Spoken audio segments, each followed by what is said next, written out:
the people, but there is nervousness at this time among many of the churches in Ukraine and in the area of Crimea. Of course, obviously, the Orthodox Church has a large footprint there, but Baptist churches and Assemblies of God churches and many other denominations that we would be very familiar with now have a footprint in that area. What's the effect going to be on Ukrainian and Crimean churches as a result of all this unrest?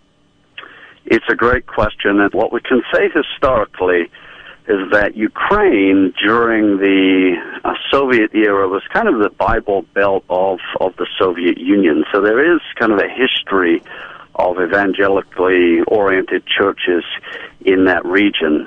In the post-Soviet dissolution era from 1991 to the present, we've seen a pretty significant uptick in evangelical activities in Ukraine. So there's some very exciting things that are happening there. The current interim president, Alexander Turchinov of Ukraine, is a Baptist, and so it's very exciting in that way to see Christians in positions of leadership.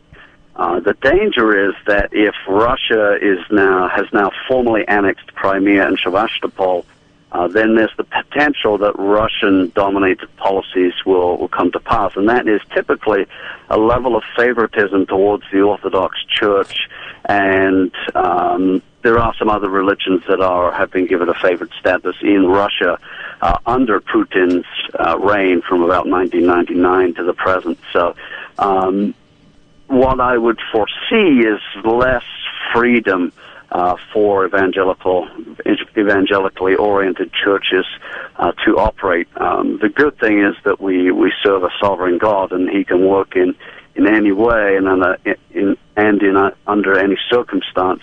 But certainly, I would anticipate slightly less freedom and the potential for some backlash against Christians. But it's difficult to say at this point. We've had some time this morning with Dr. Glen Duerr, the Assistant Professor of International Studies at Cedarville University. Glen, if things heat up, and I have a suspicion they may again in that region of the world, can we lean on you a little bit down at Cedarville and talk some more?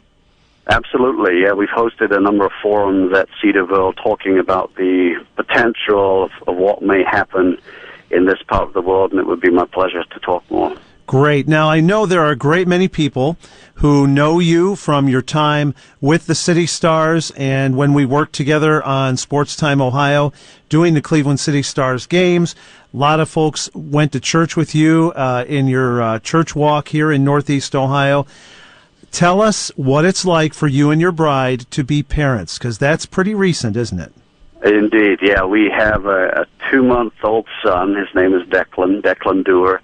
And I am learning an awful lot. I'm learning to be a parent. I'm learning a lot about the characteristics of God just through my son. I think that's been the most incredible thing for him to sacrifice his own son. Reflecting upon that over Easter, and I couldn't imagine personally, but it then tells me about the definition of love, and so. We're doing really well. We're a little sleep deprived, but we're so blessed. I mean, it really is a wonderful blessing, and we're excited to see how God molds his life. And the name Declan means man of prayer, and so that's our hope and our prayer for his life. That's what he'll be. Now, one other thing. Obviously, we have promised to talk should things heat up a little bit in Crimea and Ukraine again, but we will have to definitely talk, since we mentioned the soccer part here,